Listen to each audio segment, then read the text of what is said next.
Good morning to all of you. Welcome back to my channel. If you have not subscribed it, please subscribe it. Press the bell icon. Hit the like button also. Friends, जैसा कि आप जानते हैं daily हम the Hindu newspaper के एक article के बारे में बात करते हैं, जो कि अगर आप पीडीएफ चाहते हैं तो आपको the Hindu in Telegram channel पे प्रोवाइड करा दी जाएगी। इसके साथ बहुत सारे न्यूज़पेपर की पीडीएफ आपको यहाँ पे फ्री में मिल जाती है, इंग्लिश और हिंदी न्यूज़पेपर की। तो स्टार्ट करते हैं बिना डिले किए हुए। ये कि एग्ज़ाम पर्सपेक्टिव से बहुत ही बेनिफिशियल आर्टिकल है। इसमें बात कर रहे हैं आज वैसे द अर्थ डे 22 अप्रैल, तो 22 अप्रैल को वर्ल्ड अर्थ डे मनाया जाता है, जो कि अर्थ को प्रोटेक्ट करने के लिए बात करते हैं। तो यहाँ पे अरुण आभा घोष एंड नितिन बासी ये बात कर रहे हैं। ये कहाँ पे हैं? Council on environment, energy and water. तो ये क्या है? Senior program lead program lead कर रही है। काउंसिल कहाँ पे है? एनर्जी, एनवायरनमेंट एंड वाटर पे है। हम बात कर रहे हैं कि जैसे यहाँ पे कुछ टर्म आई हैं जो कि एग्जाम पर्सपेक्टिव से बेनिफिशियल रह सकती हैं। IMD, Indian metrological department, IMD. एक यहाँ पे टर्म यूज की गई अमृत। अमृत होता है Atal mission on rejuvenation and urban transformation 2.0। Atal mission है और rejuvenation and urban transformation AMRUT 2.0। तो आगे चलते हैं। जो भी इसमें कंटेंट दिया उसको मैंने यहाँ पे सिंप्लीफाई फॉर्म करके लिख दिया है। देखते हैं क्या क्या इस आर्टिकल में बात की गई है वर्ल्ड अर्थ डे के नाम पर। तो यहाँ पे बात की गई है, जैसे सबसे पहले इंट्रोडक्शन हम डिस्कस करेंगे। ये आर्टिकल इंट्रोडक्शन में, कोर इशू में और वे फॉरवर्ड सॉल्यूशन क्या है इस प्रॉब्लम का। इंट्रोडक्शन की बात यह है कि एज इंडिया फेस वर्ब की फर्स्ट फॉर्म के साथ एस लगा है, जहाँ पे नॉर्मल रूटीन होता है, प्रेजेंट इंडेफिनिट टेंस बताते हैं। इंडिया फेसेस करता है hotter summer and longer heat waves. It is essential या पिवोटल भी कह सकते हैं, इंपॉर्टेंट है, कार्डिनल भी बोल सकते हैं। तो essential to prepare for water stress and climate resilience. Water stress, तो प्रिपेयर हो जाओ, तैयार हो जाओ वाटर स्ट्रेस के लिए, क्योंकि आपको पता है मोस्ट फेमस सेइंग है कि नेक्स्ट वर्ल्ड वार होगा तो that is for the water only. तो वाटर स्ट्रेस, जो वाटर टेबल खत्म हो रही है नीचे की, या क्लाइमेट रेजिलियंस। क्लाइमेट रेजिलियंस मतलब ये है कि वातावरण चेंज होता है, रेजिलियंस होता है अपने लॉस से रिकवर करना जल्दी। तो या वाटर स्ट्रेस और इसके लिए तैयार करना है, क्लाइमेट रेजिलियंस के लिए। The country must move from panic reaction. Panic reaction है नी जर्क रिएक्शन, मतलब सडनली एक एक्शन नहीं लेना है, पैनिक रिएक्शन नहीं लेना है, पहले से ही प्रोएक्टिव अप्रोच अपनाना है। To understanding and responding to the chronic होता है जो कंटिन्यूस बनी रहती है, persistent nature of the risk it faces. जो जोखिम उठा रहे हैं, क्रोनिक लगातार रिस्क आ रहे हैं, उनको प्रिपेयर करने के लिए हमें नी जर्क मोमेंट नहीं लेना या एक्शन नहीं लेना है, नी जर्क, या फिर कह सकते हैं पैनिक रिएक्शन नहीं लेना, पहले से ही प्रोएक्टिव चलना है। Climate action can not be left to a few sectors और बिजनेसेस। क्लाइमेट एक्शन कुछ पर्टिकुलर डिपार्टमेंट जैसे ministry of climate change and forest develop department के पास नहीं छोड़ सकते। The each and every stakeholder have to take call. जब call लेंगे सभी आदमी, then only we will able to resolve the issue within the minimal time and with a very effective manner. And environmental sustainability क्या है? जो हमारे पास है, हम अपने लीनियज को भी छोड़ के जाएं, सस्टेनेबल जो रह सकता है, लंबे टाइम तक चल सकता है। तो environmental sustainability can not be reduce to saplings plantation drive. Sapling plantation, sapling मतलब प्योद, छोटी, जैसे धान की प्योद लगाते हैं, छोटे जो सैपलिंग्स होते हैं, तो सैपलिंग प्लांटेशन ड्राइव पे नहीं छोड़ सकते हैं। अब आपको पता है कल या परसों आर्टिकल डिस्कस किया था, इसमें ग्रीन क्रेडिट की बात करते हैं। ग्रीन क्रेडिट का ये मतलब नहीं है कि आप जस्ट सैपलिंग्स लगा दो और we will compensate the forest, full forest जो ग्रोन फॉरेस्ट है, जो कि CO2 को एब्जॉर्ब करता है। आपको पता है कि मतलब जो लगभग जो 20 बिलियन रुपए की CO2 एब्जॉर्प्शन है, अगर ग्रीन क्रेडिट की बात करें तो इंडिया में $20 बिलियन। तो उसमें मतलब प्लांटेशन ड्राइव की बात कर रहे हैं कि भाई सैपलिंग प्लांटेशन ड्राइव से नहीं हो सकता, बस छोटे पौधे लगा दिए, इससे आप मतलब रिकवर कर सकते हैं जो इन्वायरमेंटल लॉस हुआ है, नहीं, उसके हमें आगे भी बहुत सारे स्टेप लेने पड़ेंगे। कोर इशू क्या है? India is home 18% of the world population. 17.5 थी, अभी 18 लगा लो, 18 हो गई है, और 2.5% ऑफ एरिया है अर्थ का। ये ज्योग्राफी का पोर्शन कवर हो गया, सरफेस एरिया है यहाँ पे। And has 4% of global fresh water resources. Fresh water resources की बात करेंगे तो 4% यहाँ पे इंडिया में है वर्ल्ड का। Nearly half of its river are polluted, मतलब आधे से ज़्यादा तो रिवर्स क्या, नदियाँ पोल्यूटेड हैं। और इसलिए क्लीन गंगा मिशन हमने बनाया था। और 150 ऑफ इट्स प्राइमरी रिजर्वायर्स जहाँ पे मतलब पानी इकट्ठा होता है तालाब वगैरह, are currently at just 38% of their total live storage capacity. मतलब जितनी वो टोटल कैपेसिटी है, कितना होल्ड कर सकते हैं, सस्टेन कर सकते हैं, बियर कर सकते हैं पानी, उसका आधे पर भी उनके पास बचा हुआ है। ओनली 38%, मतलब 38% उनमें पानी बचा हुआ, सब सूख गया, ड्राई हो गए। The country is the largest user of the ground water in the world.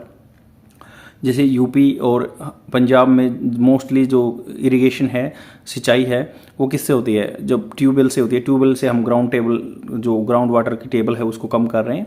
तो वर्ल्ड में सबसे लार्जेस्ट यूजर हैं ग्राउंड वाटर के हम। And 3/4 of the its district, 3/4 मतलब 3/4 ऑफ जो इसके जितने डिस्ट्रिक्ट हैं are hot spot for extreme climate event. Hot spot मतलब यहाँ पे बहुत वल्नरेबिलिटी है, एक्सट्रीम क्लाइमेट इवेंट्स हो सकते हैं। तो लगभग 3,500 के आसपास जो है डिस्ट्रिक्ट्स हैं, तो वहाँ पे है। Water flows through the economy. Water flows through economy कैसे?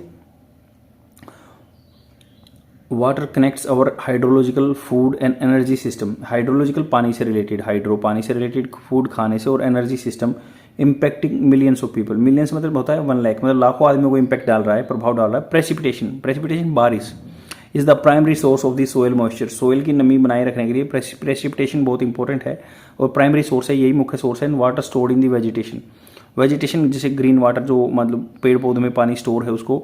And the water available in reverse and aquifers जैसे ब्लू वाटर। एक्वीफर मतलब जहाँ पे पानी स्टोरेज होता है, तालाब वगैरह। Both blue and green water impact. Blue मतलब वो हो गया कि जो पानी स्टोर है आपके पास, ग्रीन है जो पेड़ पौधों में है। Water impact the food we grow irrigating crops.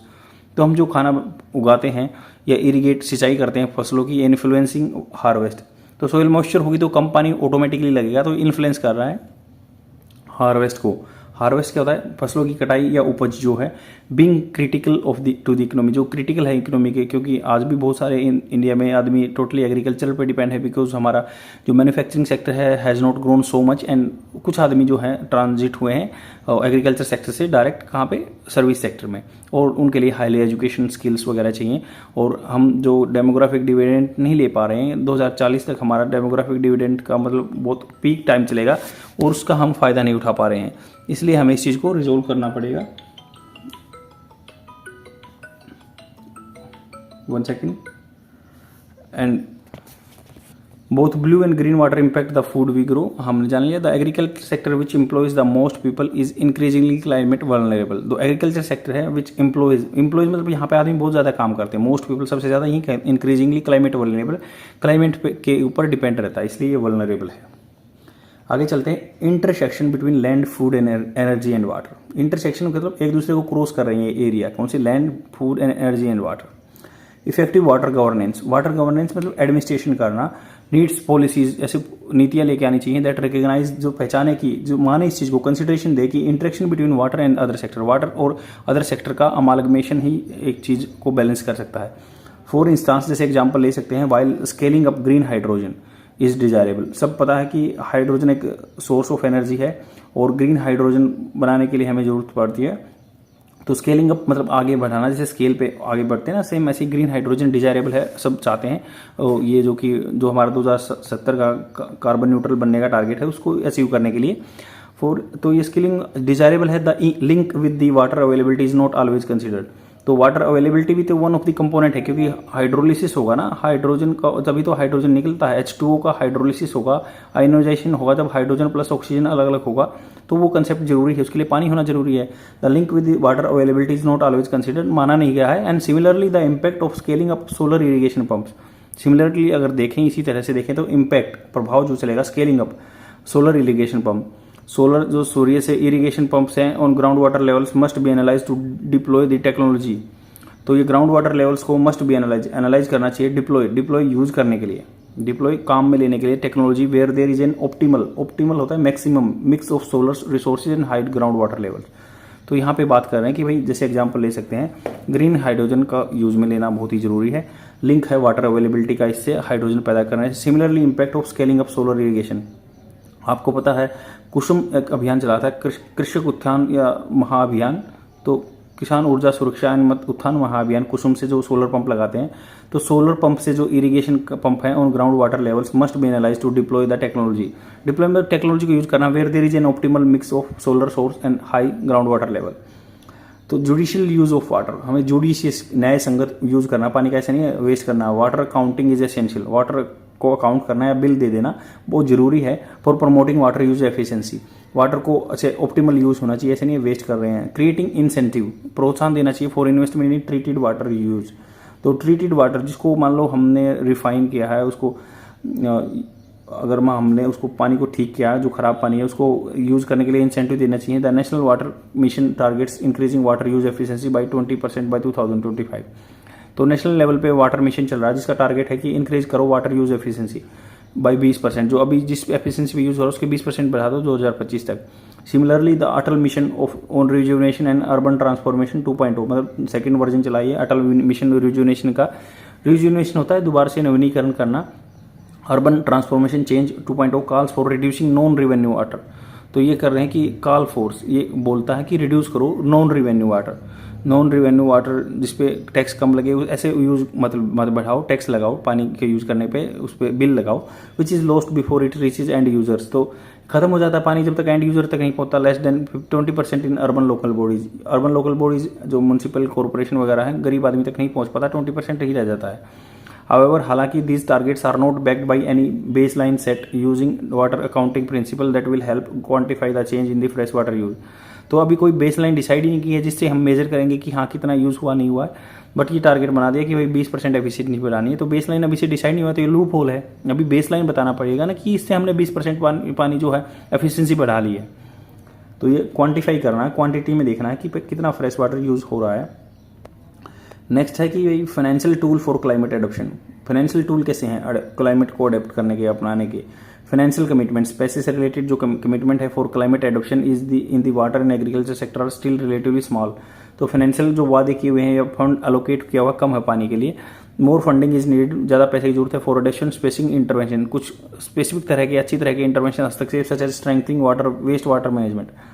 Strength करना वेस्ट वाटर मैनेजमेंट को, मतलब इसको जो वेस्ट वाटर है खराब पानी है उसको मतलब दोबारा से रिसाइकिल करना है। Providing incentive to promote climate resilient agriculture practice, उस प्रोत्साहन देना है जो क्लाइमेट रेजिलिएंट हो, जो क्लाइमेट के हिसाब से ही अपने आप को एग्रीकल्चर प्रैक्टिस हो। जैसे माइक्रो इरिगेशन, थोड़ा सा ड्रिप इरिगेशन होता है जो, एंड क्रॉप डाइवर्सिफिकेशन, अलग अलग तरह की जो कम पानी ले ऐसी डाइवर्सिफिकेशन का। स्केलिंग अप डिसैलिनेशन, डिसैलिनेशन होता है जो समुद्र का पानी होता है उसको साल्ट अलग कर दो, रिमूव कर दो। Plants as alternative water resource for the thermal plants and green hydrogen production. तो ये अल्टरनेटिव सोर्स हो सकते हैं जैसे थर्मल प्लांट्स में जो काम होता है जहाँ पे हीट इलेक्ट्रिसिटी बनती है, या ग्रीन हाइड्रोजन प्रोडक्शन या हाइड्रोजन प्रोडक्शन के लिए हम जो पानी को, समुद्र के पानी को डिसैलिनेशन करके यूज़ कर सकते हैं। Market innovation such as India green credit का प्रोग्राम। तो मैंने बताया ग्रीन क्रेडिट प्रोग्राम है कि आपके पास यहाँ पे इतने पेड़ पौधे हैं तो उनको यूज़ कर सकते हैं ग्रीन क्रेडिट एज दूसरे कंट्री को बेचने जहाँ पे ज़्यादा पेड़ पौधे कम हैं। पोटेंशियल इसमें क्षमता है कि partial bridge the adoption funding gap. तो पैसा आ जाएगा हमारे पास, ग्रीन क्रेडिट अच्छा है तो वो फंडिंग गैप को कवर कर देगा और उनको हम यूटिलाइज कर सकते हैं ऐसे resources, renewable resource of energy के लिए, by encouraging investment in the waste water treatment. Waste water treatment में यूज हो सकता है, डिसैलिनेशन प्लांट्स में या एग्रीकल्चर एक्सटेंशन सर्विस में भी। कंक्लूजन ये है कि attaining water security will require a mix of right policy. Water security अगर सिक्योर करनी है तो हमें चाहिए मिक्स ऑफ राइट पॉलिसी, अच्छी पॉलिसी बनाए गवर्नमेंट। जुडिशियस यूज हो पानी का, ये कौन है जो आदमी यूजर हैं वो करेंगे। एंड फिनेंस फॉर, ऐसे ही पैसा आएगा adopting to changing world.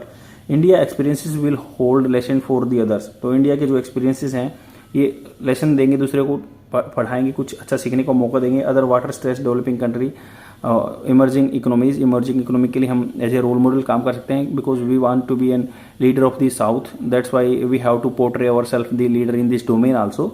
And a water secure economy is the first step.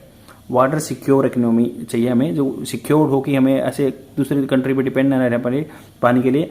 तो फर्स्ट स्टेप है towards a climate resilient one. तो क्लाइमेट रेजिलेंट में पहुंचना हमें कि ऐसा हो कि जैसे सूखा पड़ रहा है तो हमारे उस पर इम्पैक्ट कम पड़े। आई होप आपको समझ में आएगा, बहुत ही इंपॉर्टेंट एंड पिवोटल आर्टिकल है and that is very beneficial for your competitive exam. जैसे मेंस आंसर राइटिंग यूपीएससी या स्टेट पीसीएस के लिए लिखते हैं, तो शेयर जरूर कर देना अपने फ्रेंड में, डेली देखते रहो। Thank you very much, bye.